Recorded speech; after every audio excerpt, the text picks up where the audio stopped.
Thank you for joining us for Sermons on Demand from Friendship Grace Brethren Church. We provide these videos as a way to share the pulpit messages and teachings offered at Friendship Grace Brethren Church.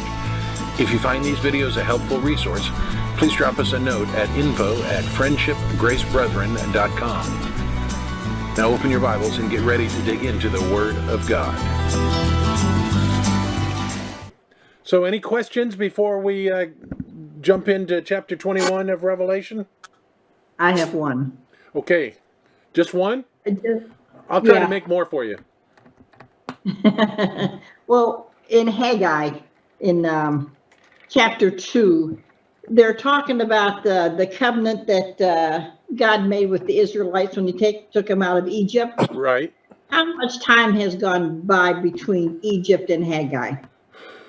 Well, you've got 400 years in Egypt, and then you have the Exodus was 1408, I think is the right number, is when the Exodus from Egypt was. And so the Babylonian captivity then is in 605 to 586. So you're looking at what is that? 1400 minus 600. 800. Thank you. About 800 years. 800 years. Okay.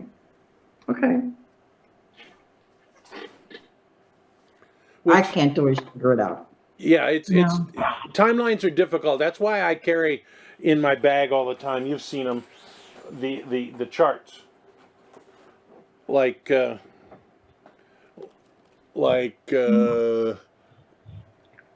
these. Oh, okay. Because I have several of them because I can't always remember it and figure it out either. And so I just always have those with me. I have a set in the office and a set in my bag, and they're the best source I have for understanding all that and keeping it straight. Okay. I'm a visual kind of guy, and I need to see it laid out in order to understand it sometimes. Right. Any other questions? Or just a. See, I knew I could do it. I knew I could do it. No, they back in that era, they keep talking about pomegranates, and they're in their designs and whatever. What were pomegranates used for?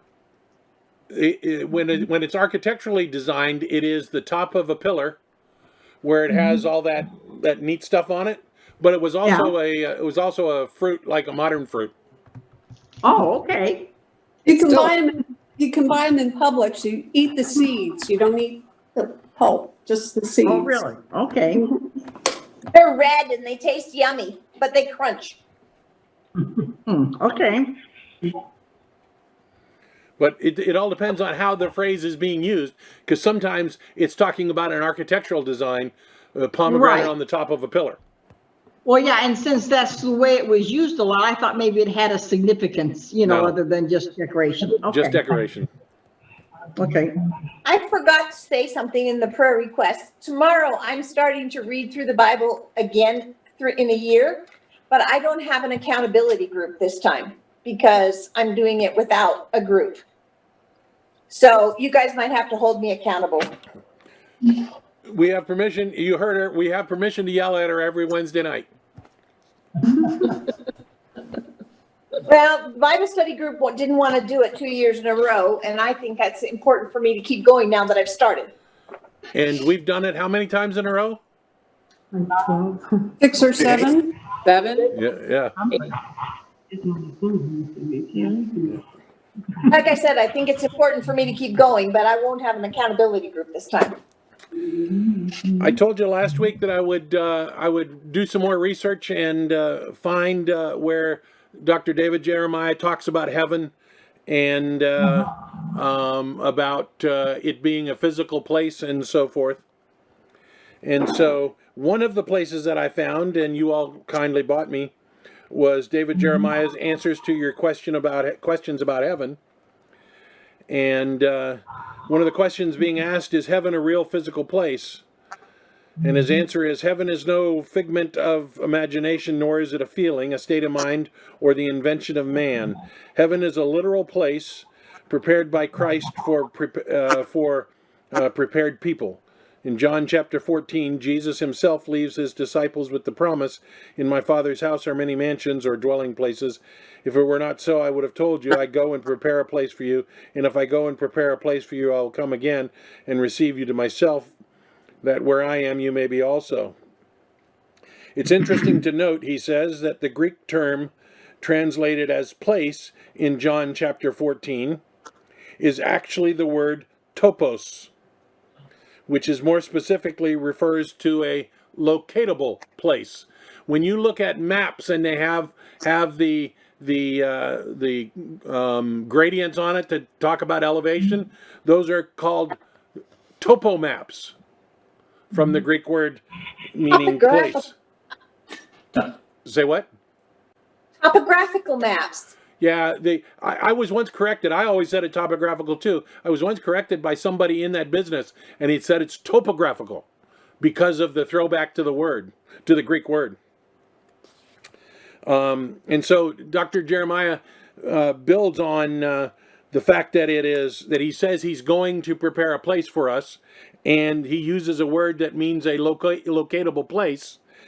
From that, he has confidence that heaven is a real physical place, a place where believers will one day reside with their Savior.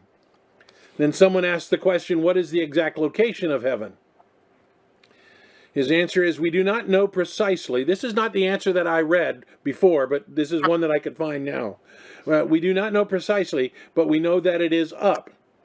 Ephesians 4:10 says that Christ ascended far above all the heavens, meaning heaven is above us.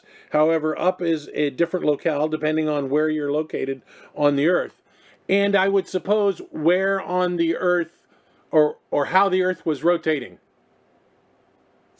So up is one place, or heaven would be one place during the day and one place at night at different parts of the year, and you get the idea. However, it's Satan addressing God in Isaiah 14:13 said, I will ascend into heaven. I will exalt my throne above the stars of God. I will also sit on the mount of the congregation on the furthest sides of the north, which would indicate heaven is located in the north. Even though we do not know the exact location, we know that it's a specific place being prepared for God's people. I'm sorry, Rich, what is the reference for that one, that it's north? He didn't give it there. Okay. Oh, wait a minute.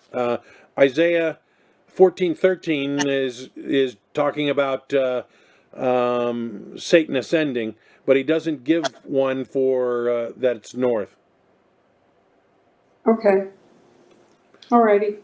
Check that passage in 14:13. It may be, because I will ascend to heaven, I will exalt my throne above the stars, and I will also sit on the mount of the congregation on the furthest sides of the north. So that's Isaiah 14:13. In the paper or whatever that he wrote that I read before, he develops this further and says that there are places in the north sky, where there are no planets and stars and so forth, and so he believes that that is where heaven is. So I haven't been making it up all these years, and now I have some little proof. Okay, any other questions before we go on to Revelation chapter 21? Silence is golden. Okay, so chapter 20 closes with Satan, sin, and death being thrown into the lake of fire. Then the great white throne judgment happens, and Satan has been bound for the millennium. He was loosed for some period of time, and then came the eternal judgment. And so chapter 21 opens with the creation, not recreation. We often read it as the recreation of heaven and earth. Recreation hints that it is taking what was and makes it into something different, but this is something new. Verse 21. Either MacArthur David Jeremiah or Waldrod, one of them says recreation. Yeah, and it is a frustration to me that anybody says it, but One of does- those three. it doesn't appear to me as a creationist that would be a suitable answer or a suitable interpretation. So Well, I'm sorry, go ahead. I'm just reading verse 1. John says the first heaven and the first earth had passed away, so Exactly. Yeah. So pretty obvious. like Ann just did, let's read verse 1.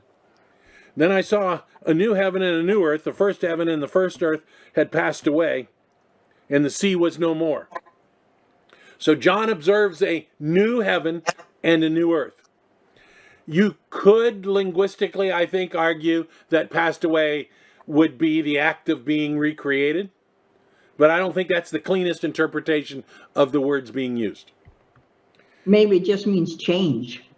Well, that's the way some interpret that. That would be the way to phrase it for recreation. But I don't think that's I don't believe it's an acceptable translation, given what we know about creation and what God designed the first heaven and earth for. So we go on or we go back to chapter 20, verse 11, where John says, "Then I saw a great white throne and him who was seated on it. From his presence on earth, or from his presence, earth and sky fled away, and the sea was no more." So John sees Jesus on the throne, and from his presence, Bible study. the heaven, or the first heaven and the first earth had passed away, and the sea was no more. So when you put that together, then back with 21:1, then I saw a new heaven and a new earth. The old had passed away, and the new one is in its place. Yeah, you can call back at 8. There is some debate among Revelation scholars concerning the word new. It's the Greek word kainon, and I can't articulate why some would choose to interpret this word in any way other than new, not remade, not refurbished, but new. It is clearly every example I looked at and every definition in every lexicon I could find simply means new. It doesn't mean remade. It means new. And so I'm sorry? Exclamation in Dr. Jeremiah's exclamation of that, the last sentence of that whole explanation says, everything will be created new. Yeah. I don't see how you can translate it other ways, but a lot of guys do, and I don't get it. But I'm not a linguist, so there may be things that I don't understand. Created. Say that again. I thought you meant it wasn't created. No, So I'm meaning that it is newly created. I'm saying it's newly created. The old was gone, and it is newly created. New heaven and new earth means not existing before. Right. And I think that's the only way we can properly translate those words. Oh, I would agree. Okay. But I some thought scholars you were saying just the opposite. No, I'm not saying that at all. Some scholars argue that, and I don't know how they get there, but I'm not a linguist. I'm not a language guy, so Okay. Gotcha.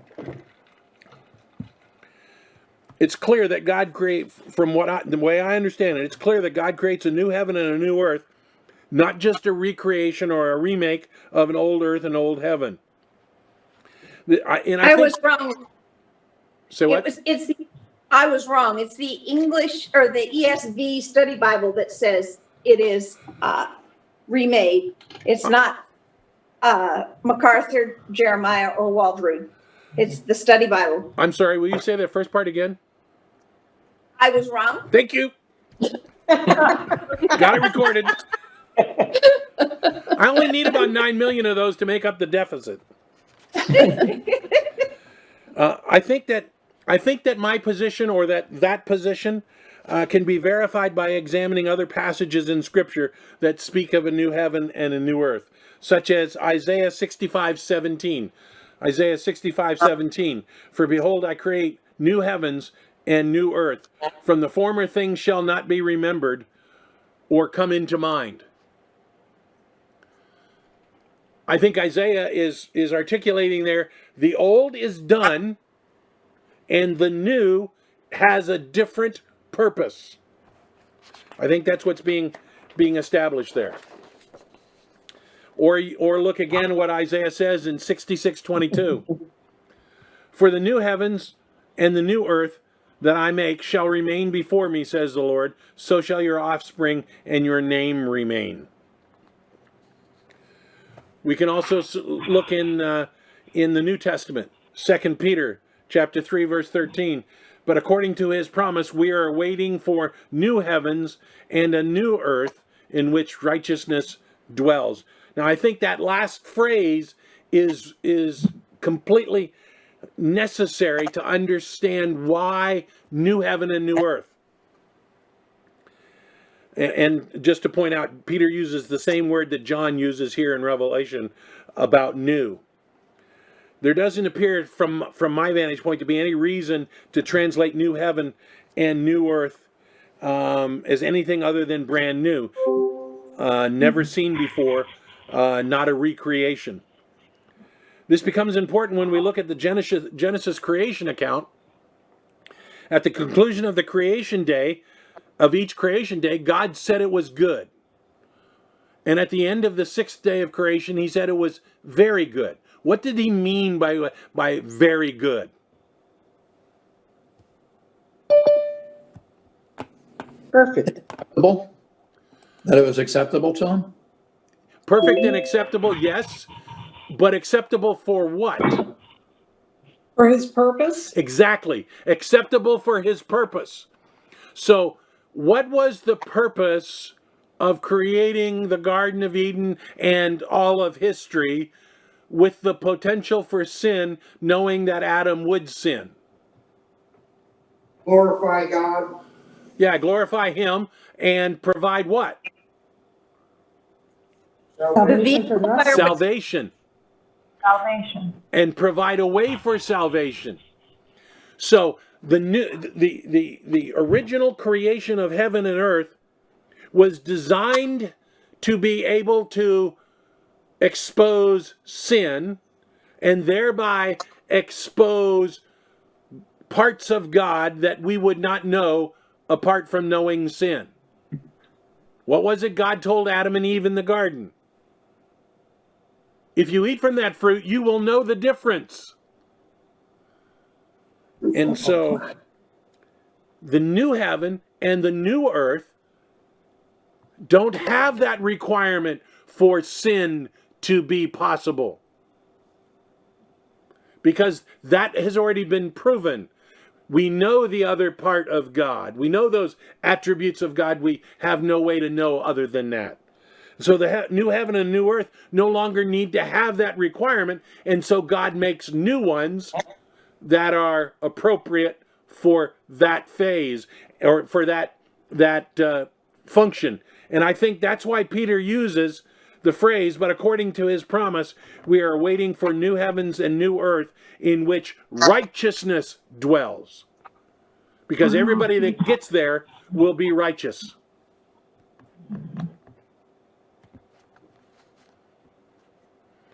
God doesn't return to what was originally intended. That functionality has passed. We also see in verse 1 that the sea is no more. Before I go on to that, is there any question about why, from my vantage point, the importance of it being creation and not recreation?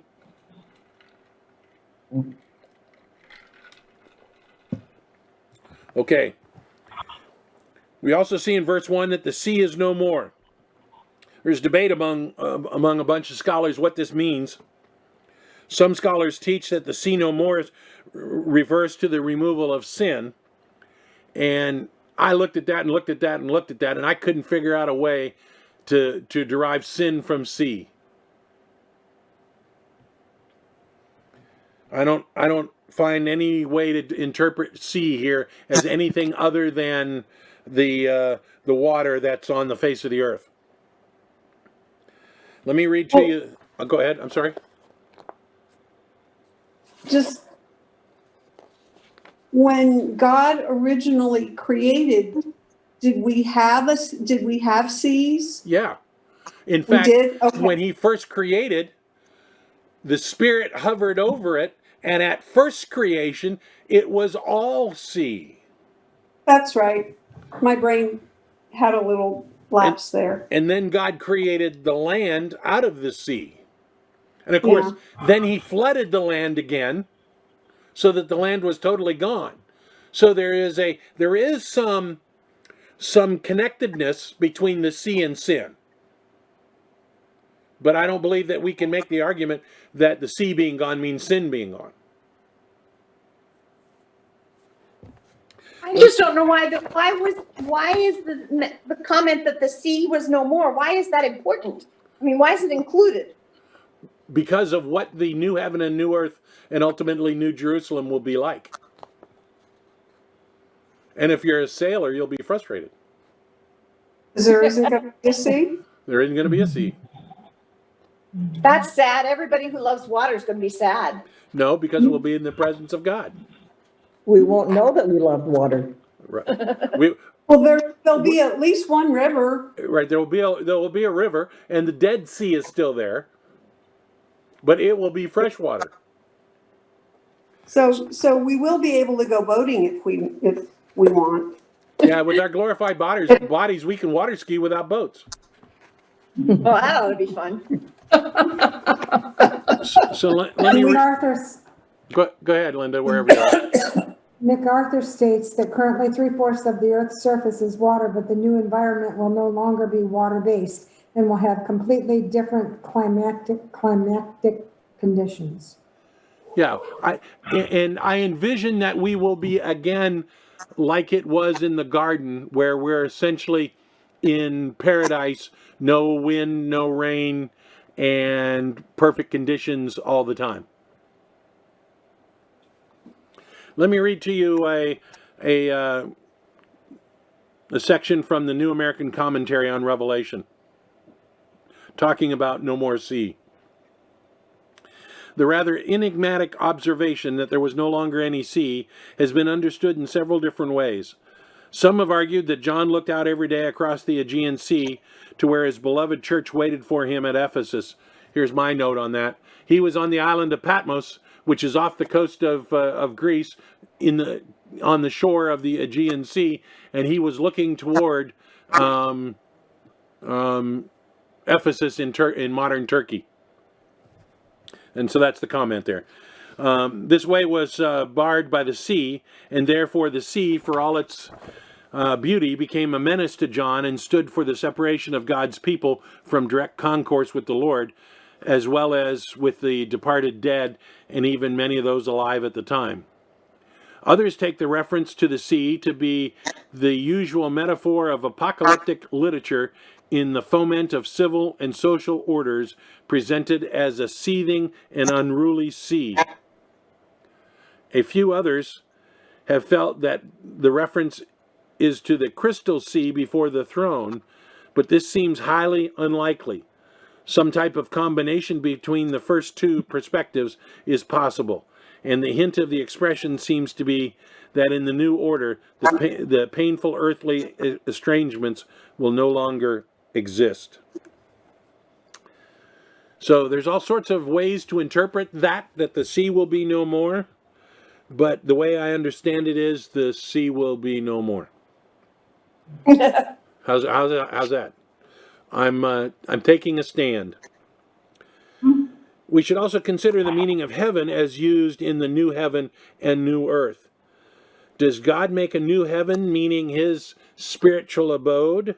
Or does heaven here refer to the atmosphere around the earth?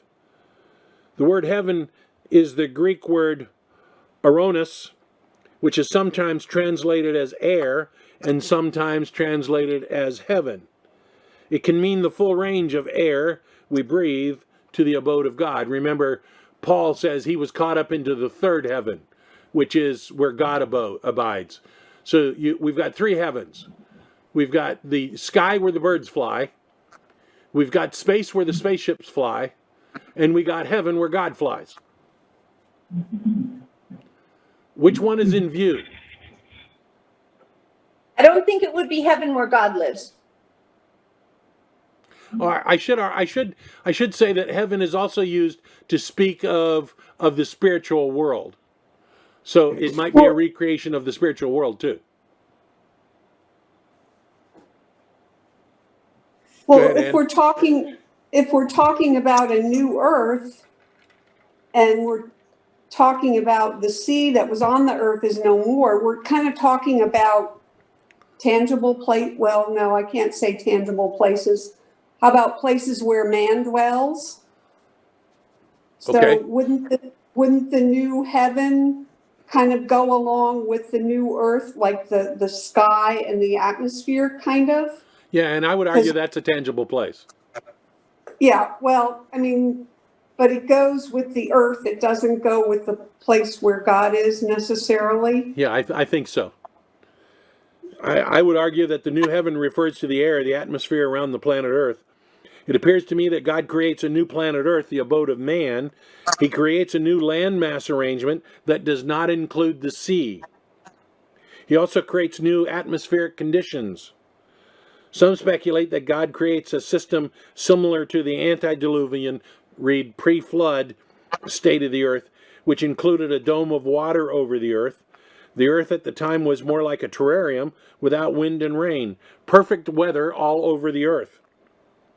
In creating a new earth with a new landmass, it makes sense that God would also create a new atmosphere to provide for weather that will not bring catastrophic events. I would also argue could not bring catastrophic events.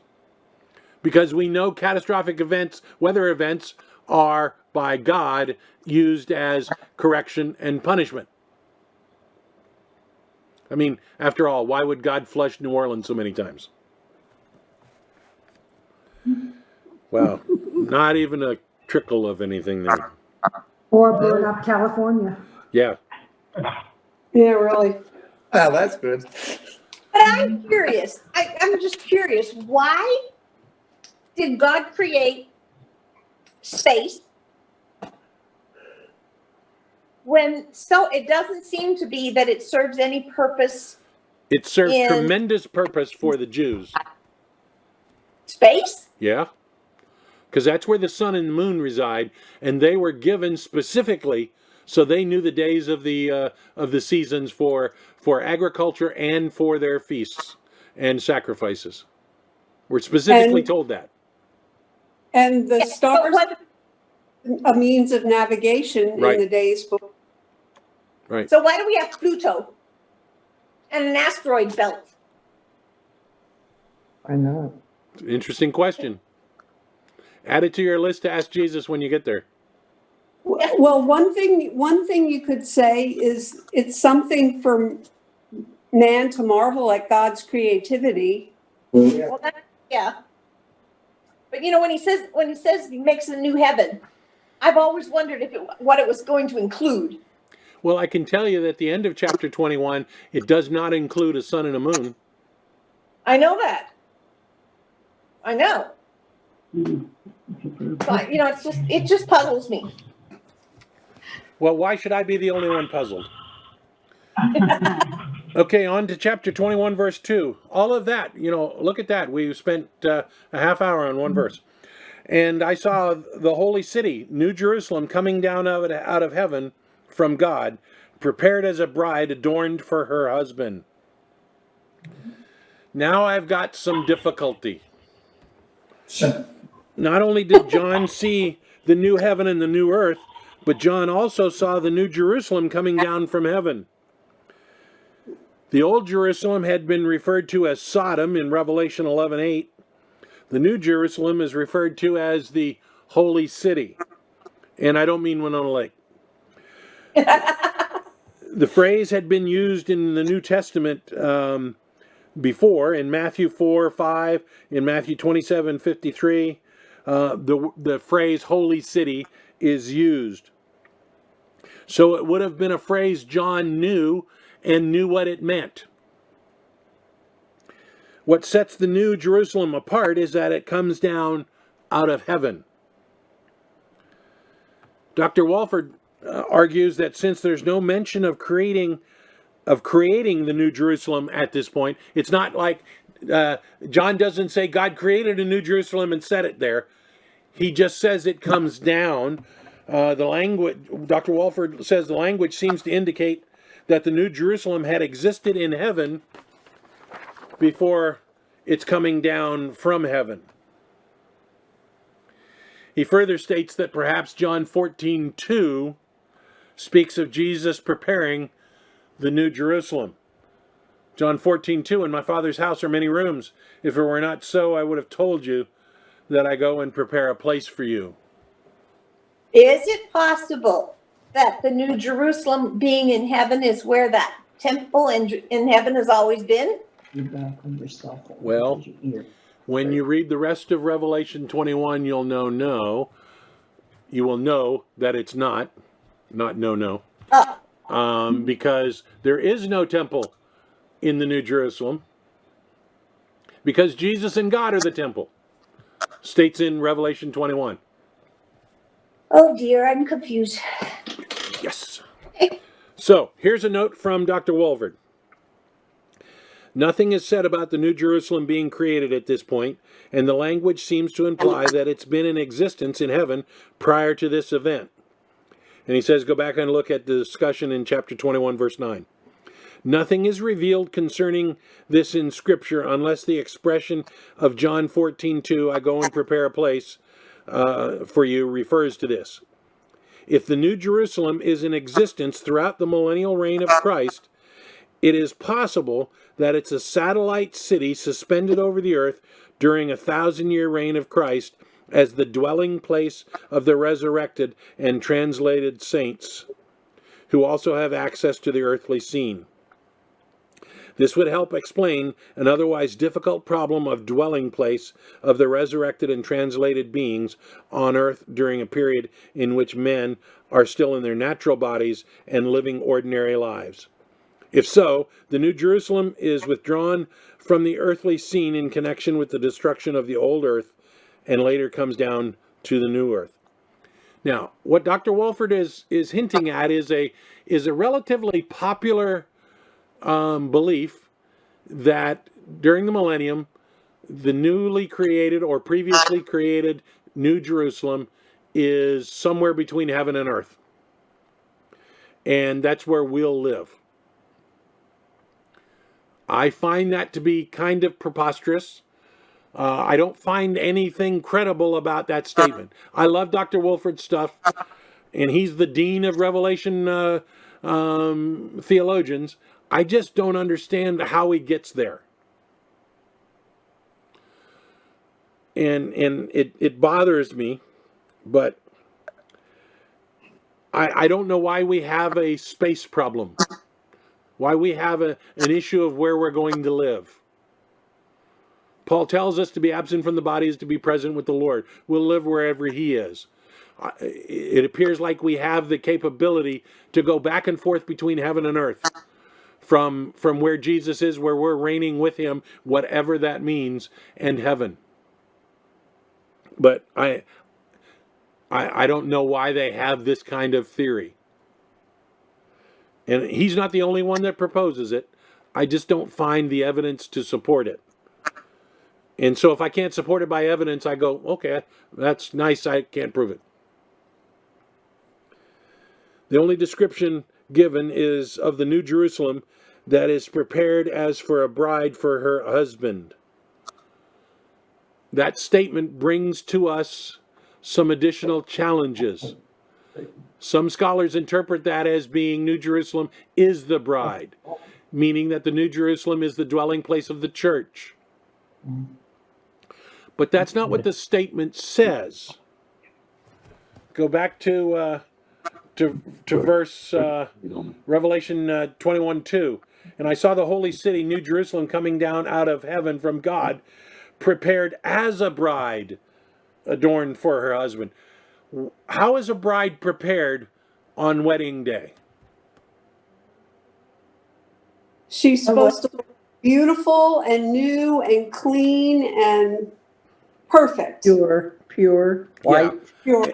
And I think that's exactly what's being intended here.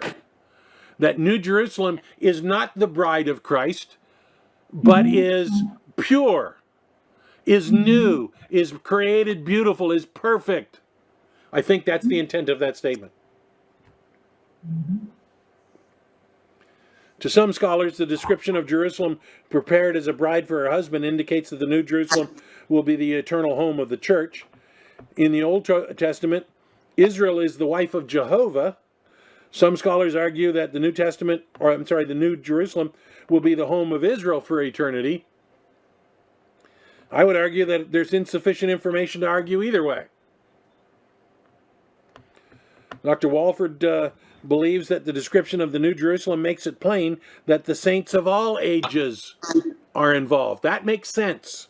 I think ultimately all redeemed will be there, from Adam and Eve to the end of the old heaven and the old earth. I believe the author of the book of Hebrews, went the wrong way. The book of Hebrews has something to bear on this, for he was looking forward to the city that has foundations, whose designer and builder is God. Or chapter 11, verse 16. For as it is, they desire a better country, that is a heavenly one. Therefore God is not ashamed to be called their God, for he has prepared for them a city.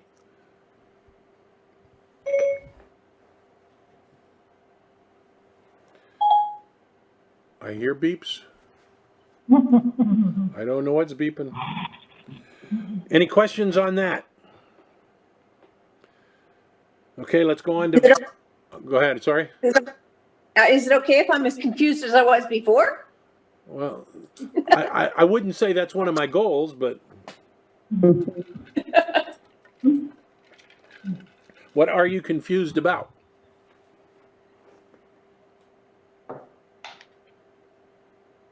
I don't understand either position on the New Jerusalem. I'm not sure. I've been reading and checking up on the notes as you've been pulling them. I'm not sure what purpose it's serving at all. The New Jerusalem? You'll have to read read the rest of chapter 21. And it describes it. Yes, but I understand that, but why then this very confusing beginning to it? Revelation, and it's supposed to be confusing. I've said this several times throughout the study of Revelation. I think sometimes our understanding is complicated by John's lack of vocabulary. Not that he didn't have a good vocabulary, but he's limited in what he can articulate because of what he's experienced and what the future will be. And so he's describing things that give us a mental visual image that may not be accurate as we view it. I'm not saying God's wrong. I'm saying we're wrong. But we haven't. What I don't understand is why it comes down. Why when God created a new heaven and a new earth, did he not at the same time create the new Jerusalem in place? There is a significance to it coming down. Perhaps as we go through chapter 21, we'll get a better grasp on that. Okay, let's go on to verse 3. Wow, we're just rolling right along. And I heard a loud voice from the throne saying, "Behold, the dwelling place of God is with man. He will dwell with them, and they will be his people, and God himself will be with them as their God. And he'll wipe away every tear from their eyes, and death shall be no more. Neither shall there be mourning, nor crying, nor pain anymore. Yes, for the former things have passed away." I'm kind of looking forward to that no more pain. As John observed the New Jerusalem, he heard a voice coming from the throne. The voice states that the dwelling place of God is with man. The phrase dwelling place is the Greek word skene, which is most often translated as tabernacle. Just to confuse you some more, it reminds the biblical student of the wilderness tabernacle in which God met with man.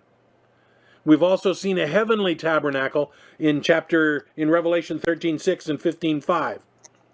This gives us an indication that this will be the permanent place for God to live with his people, the redeemed of all ages.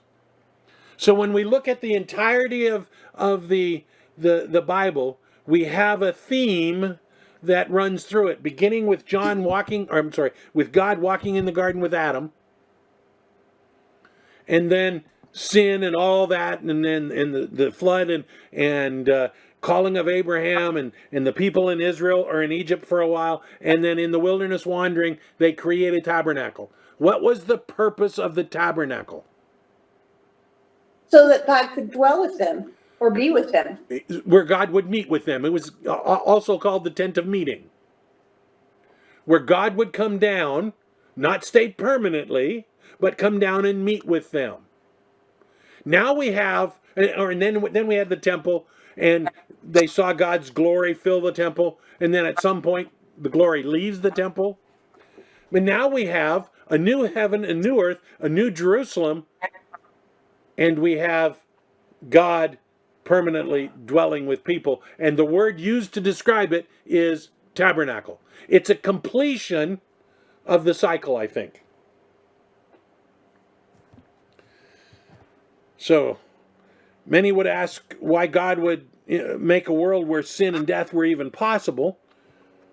God wasn't surprised by the sin of Adam. A lot of people think God went on to plan B after Adam sinned.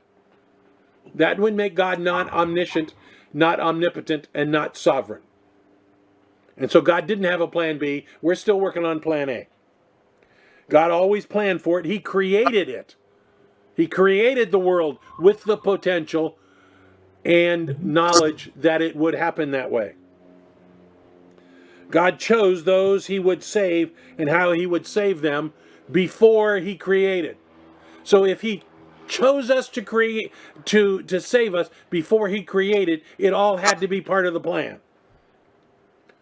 God created the original heaven and earth with the possibility of sin and as a result death, so that humanity and the angelic world would know God's righteousness, his holiness, his justice, his mercy, his grace. Absent sin, those things would not be known by us. The love of God would be a contrived thing and would not be natural, organic emotion. If we didn't know sin, our love of God would not be a natural thing. It would be like Linda's robot vacuum doing what she tells it to do. That's it. And Linda, I'm sorry, but your vacuum doesn't love you. But Linda can love her vacuum. But Linda can love her vacuum, and I think does, but it can't love her. And that's what we would be absent sin. That is such a difficult thing for us to grasp, but it's the only reason we have sin.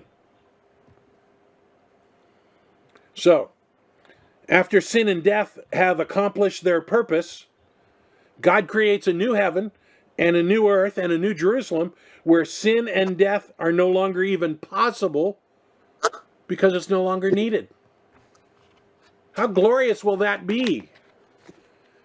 And if sin is no longer needed, death is no longer needed, and pain and all that other stuff is no longer necessary, that will be wonderful. Any questions?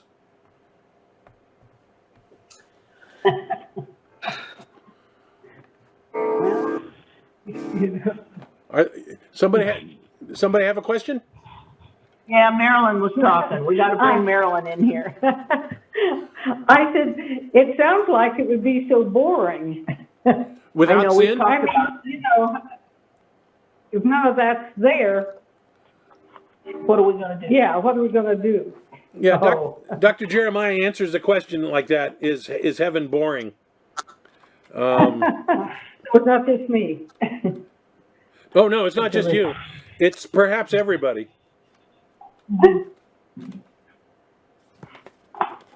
I'll have to find it. I read it this afternoon. Really wonder what the world is going to be like if there's, Well, it'll be completely different. Our emotional makeup will be completely different. Everything will be completely different. We can't comprehend of it now because we will no longer have a sin nature that drives so many of our natural desires. And so when you remove that from the equation, it's completely different. I hesitate to go on to the next because it's a longer section, and so I hesitate. It's 8:00, and so I don't want to go on to the next one because it'll take us to 8:30, and I get in trouble when I do that. Okay. Any other questions?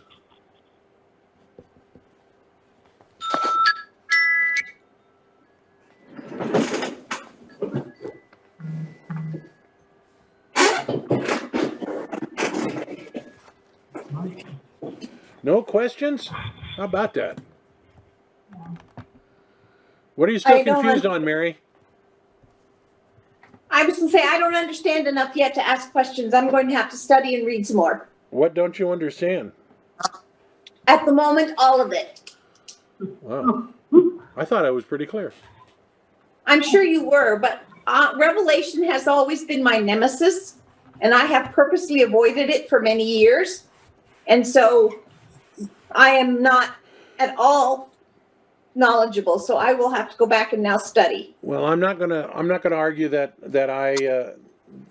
there's not parts of Revelation, pretty much from chapter 1 to chapter 22 that I don't understand. But I have stayed away from it. When I first studied Revelation, it was very, very bad for me emotionally. I suffered from either satanic attack or emotional upset or whatever, and I have honest and truthfully stayed away from it for a very long time.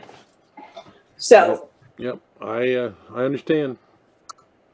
so this has been my reintroduction to it. So I don't know much. Hence the confusing questions so often. But, Well, here it is. yeah, Page 27.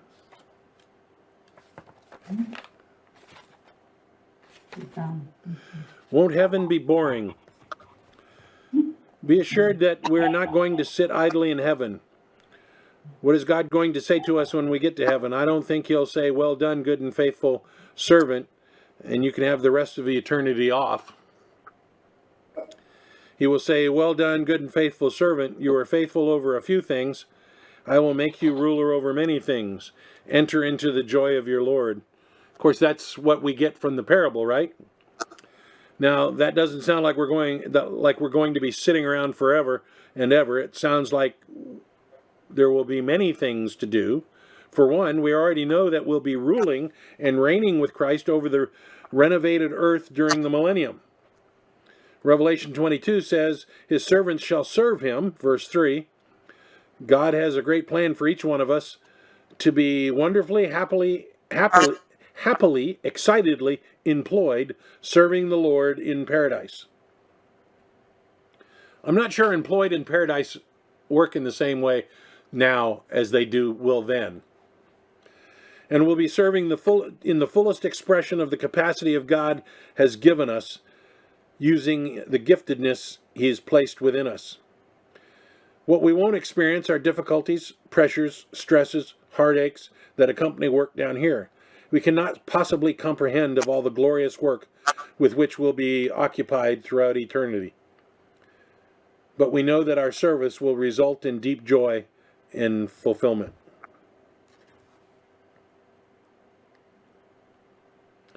There is a fundamental reason that heaven will never be boring. God is not boring. God is the most exciting, adventuresome, creative person that you can imagine, multiplied 1,000 times over. I think he's selling it short. We can't even compare a morsel of the excitement that is resident in the triune God with whom we're going to spend eternity.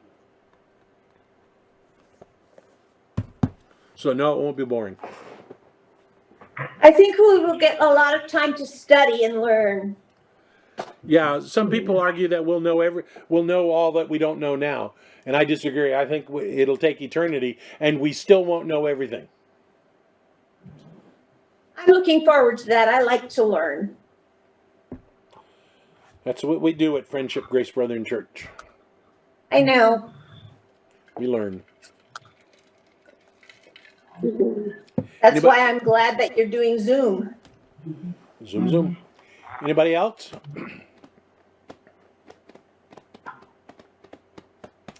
Okay, Brian, I guess you're up. All right. Let's talk to Jesus. Dear, so much for learning about your word, even though it's confusing and we get more questions than answers, especially with the book of Revelation. Thank you so much for everything. We hope to honor and glorify you in the days to come.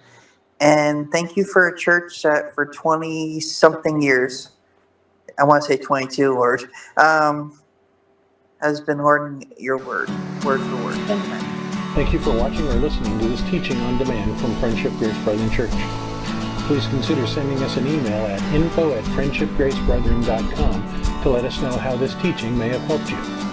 Please also consider joining us in person at Friendship Grace Brethren Church, located at 10251 Metro Parkway, Suite 116, Fort Myers, Florida, just south of the intersection of Metro and Colonial Boulevard.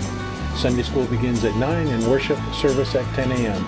We look forward to seeing you in person at Friendship Grace Brethren Church.